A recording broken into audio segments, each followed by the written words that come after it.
Justicia sin barreras. Justicia sin barreras. Los relatos para la paz y la justicia inclusiva. Justicia inclusiva. Justicia inclusiva. Hoy, procesos de restitución de tierras. Mayra, ¿tú sabías que según los datos del Juzgado Especializado en Restitución de Tierras del Cauca, en este departamento se han presentado más de 32.500 solicitudes de reparación y restitución de tierras desde 2012 hasta el 2022? ¡Wow! Una cifra bastante alta. ¿Y sabes algo?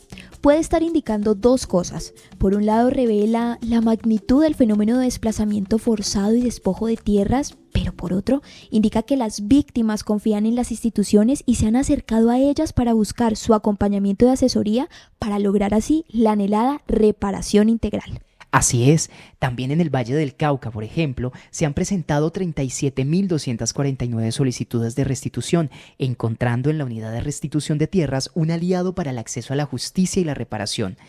Dada la importancia de los procesos de restitución de tierras para el restablecimiento de los derechos de las víctimas del conflicto armado, hoy en Justicia sin Barreras, un programa de radio realizado por la Fundación Tengo Ganas, con el apoyo del programa Justicia Inclusiva de USAID, hablaremos acerca de la restitución de tierras, sus rutas de atención, desafíos y logros. Somos Juan Ramos y Mayra Gironza y les damos la bienvenida.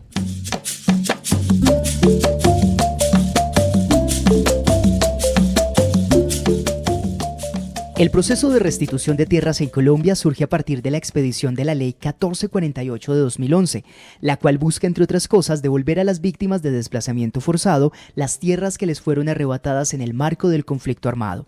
Su objetivo principal es restablecer la justicia, reparar el daño causado por la violencia y fomentar la reconciliación nacional al devolver a las comunidades desplazadas la propiedad y el acceso a sus predios.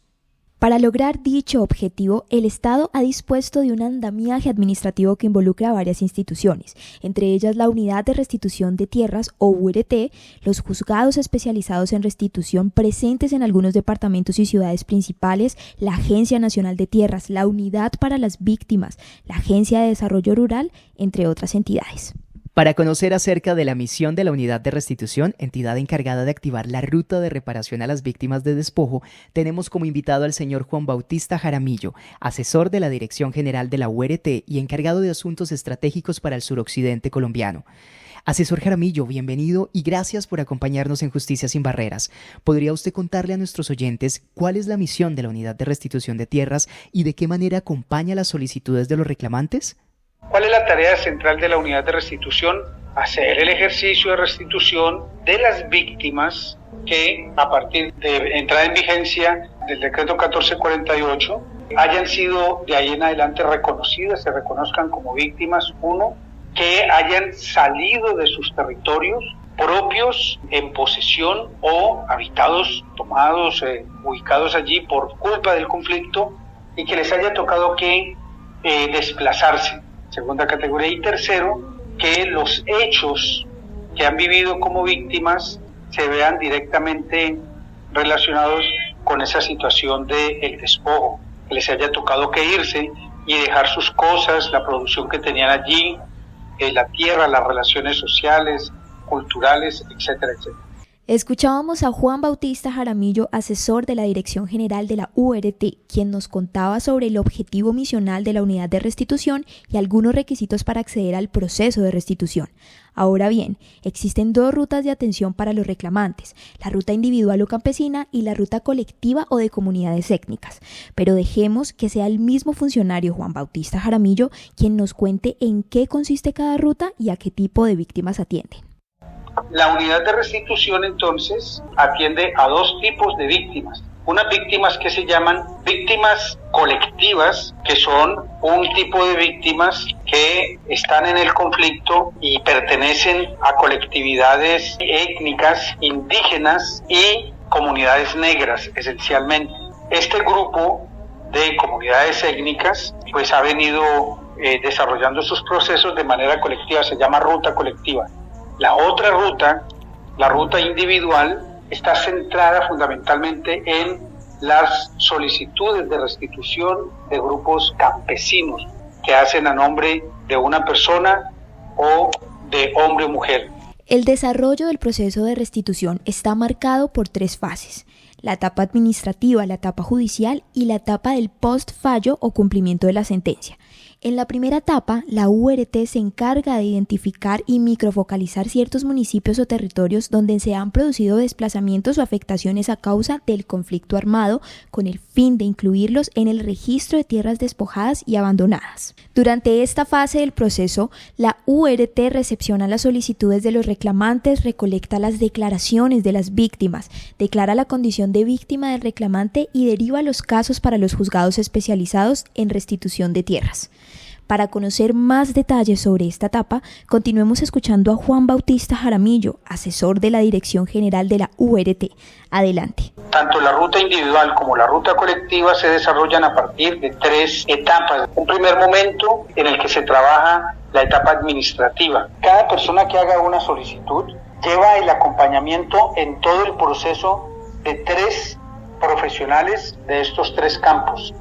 Abogados, abogadas, personas que se mueven en el ámbito de lo social, antropólogos sociales, sociólogos, trabajadores sociales, psicólogos, forman un equipo, un segundo gran equipo de profesionales y un equipo catastral que está conformado por ingenieros topográficos, ingenieros geógrafos, topógrafos, dedicados cada uno a su campo pero trabajando articuladamente y la primera etapa, la etapa administrativa, que así se llama, es cuando se empieza en la recepción de la solicitud de ingreso y se determina si la persona que solicitud tiene el perfil, rinde las 3 condiciones que dijimos, del 1 de enero del 2011 para acá, segundo, que haya sido víctima y que el desplazamiento haya sido producto por cuenta del conflicto. Y esa persona inicia allí el proceso y este equipo se encarga de armar el proceso para pasarlo a un juez de restitución de tierras. Ese juez empieza la segunda etapa, la etapa judicial, en la cual la unidad de restitución también le nombra a un apoderado, la persona que está demandando su restitución, y este abogado, esta abogada lo representará en etapa judicial. La etapa judicial, por su lado, está a cargo de los juzgados especializados, quienes reciben los casos derivados por la URT, realizan las audiencias individuales o colectivas correspondientes y finalmente emiten sentencia ordenando la restitución si hubiera lugar a ello. Dejemos que sea Leslie Ruales Mora, jueza especializada en restitución de tierras del Departamento del Cauca, quien nos comente los detalles de esta etapa del proceso. Bienvenida, señora jueza, y gracias por participar en nuestro programa.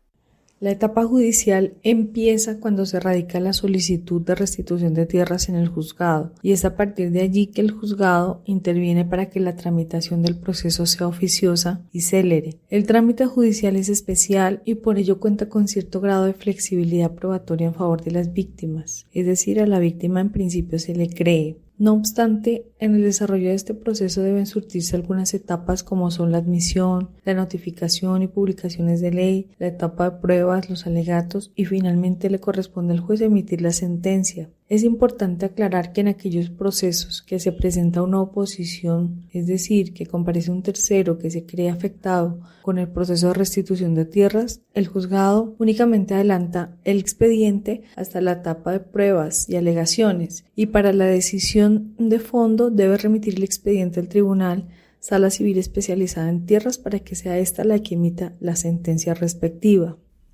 De igual manera, la labor de estos jueces especializados es supervisar y acompañar el cumplimiento de las sentencias emitidas para garantizar la real ejecución de las acciones de reparación a las víctimas, en lo que se conoce como etapa de posfallo, la cual nos explicará brevemente la jueza Leslie Ruales. Adelante, doctora.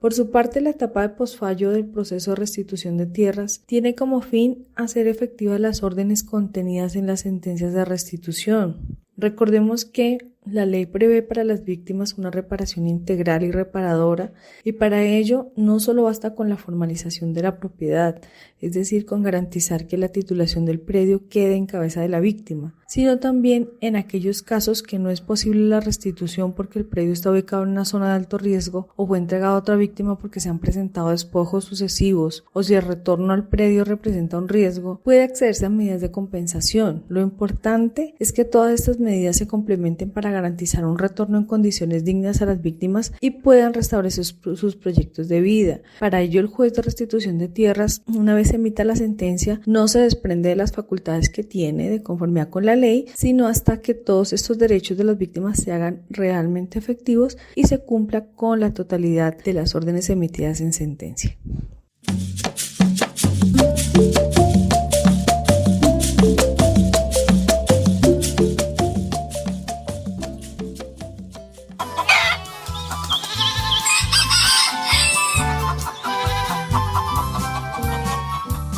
Don Jacinto, qué gusto verlo por aquí.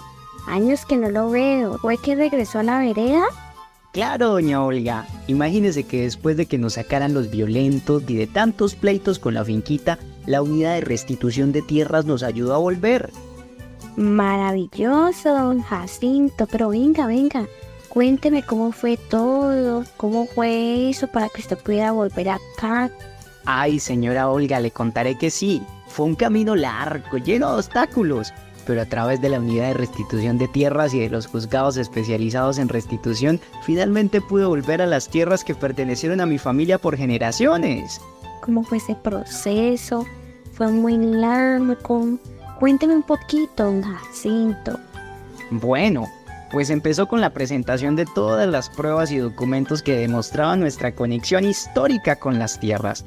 Hubo entrevistas, visitas de autoridades y muchas reuniones con abogados y especialistas.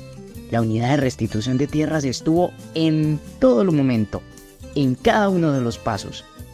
Uy, qué bueno, don Jacinto, me alegra mucho por usted, la verdad. Entonces, sí es verdad que esas instituciones ayudan a la gente. Puedo decirle, señora Olga, que el proceso y la espera valió la pena. Hubo momentos de incertidumbre, pero la unidad de restitución de tierras y el juzgado especializado mostraron su compromiso y garantizaron mis derechos. Se aseguraron de que cada aspecto legal y burocrático se manejara con cuidado y precisión. Don Jacinto, de verdad no sabe cuánto gusto me da verlo de nuevo acá en su finquita. Su historia es inspiradora y es un recordatorio de que la justicia puede prevalecer a pesar de las circunstancias. Gracias a ustedes, señora Olga. Y recuerde, cada pedacito de tierra lleva consigo historias y sueños que merecen ser protegidos y preservados, y el Estado y las instituciones están allí para nosotros. Hasta luego, señora Olga. Que pase buena tarde, don Jacinto.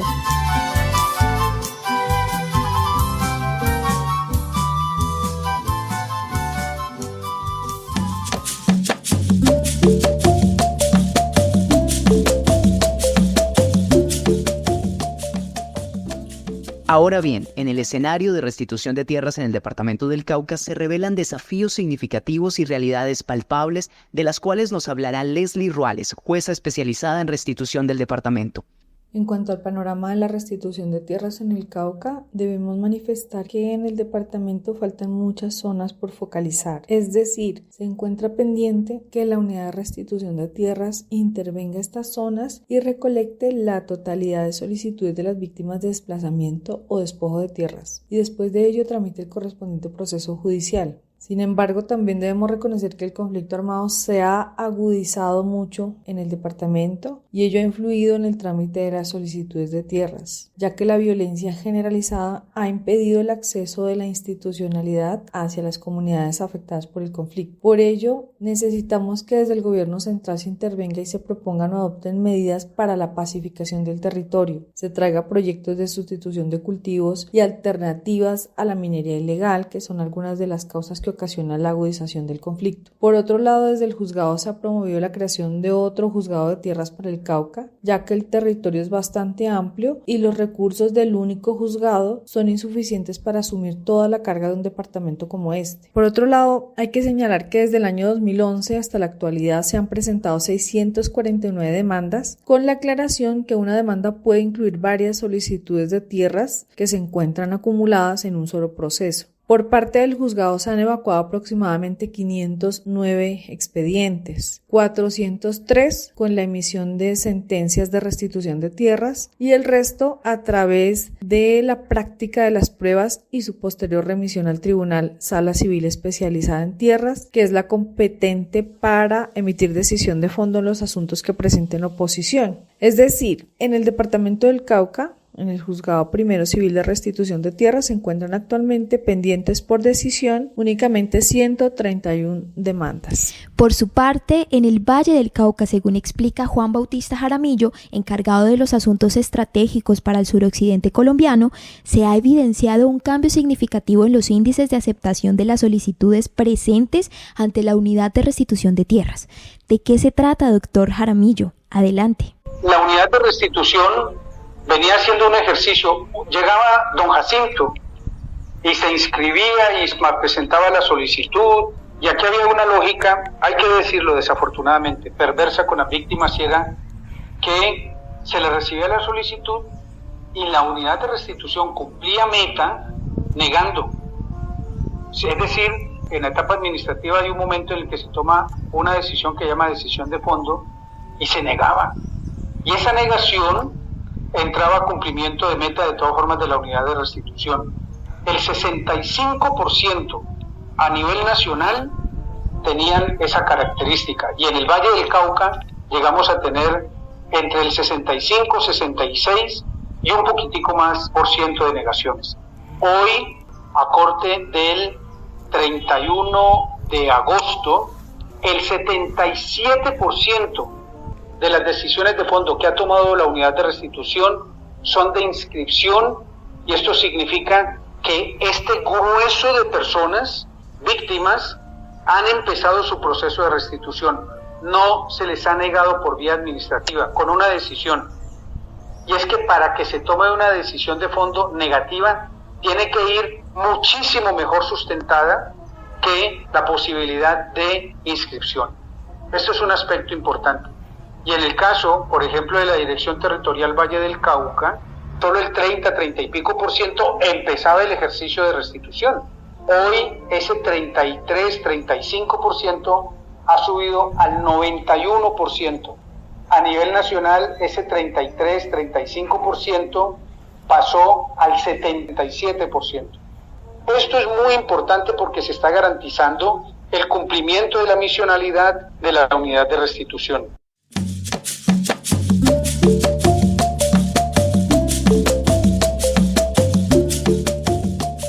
Como hemos visto, el proceso de restitución es de gran importancia, ya que promueve una reparación integral que no solo contempla la devolución de las tierras, sino el apoyo en el establecimiento de unidades productivas, subsidios de viviendas campesinas, vinculación de los niños y jóvenes al sistema educativo y el establecimiento de otros derechos sociales y económicos para los reclamantes. Por otro lado, vale la pena mencionar que el proceso de restitución de tierras en Colombia cuenta con el respaldo de proyectos de cooperación internacional como el programa Justicia Inclusiva de USAID, quien ha apoyado a las entidades responsables de avanzar en los procesos judiciales y en las audiencias de restitución de tierras realizadas en los territorios. Además, Justicia Inclusiva apoya la realización de jornadas de justicia móvil especializadas en temas de restitución de tierras, acercando la justicia a las personas y a los territorios de difícil acceso. También se ha capacitado a jueces y a funcionarios de la rama judicial y se ha apoyado la creación de mesas interinstitucionales para crear diálogos de articulación que garanticen mayor efectividad en los procesos. Hemos llegado al final de nuestro programa y les agradecemos por acompañarnos en esta emisión. Gracias por conectarse a Justicia Sin Barreras, los relatos para la paz y la justicia inclusiva. Hasta pronto. La realización de este programa radial fue posible gracias al apoyo del pueblo de los Estados Unidos a través de la Agencia de Estados Unidos para el Desarrollo Internacional, USAID. Los contenidos y opiniones expresados en este programa son responsabilidad de la Fundación Tengo Ganas y no representan las opiniones de USAID o del Gobierno de los Estados Unidos.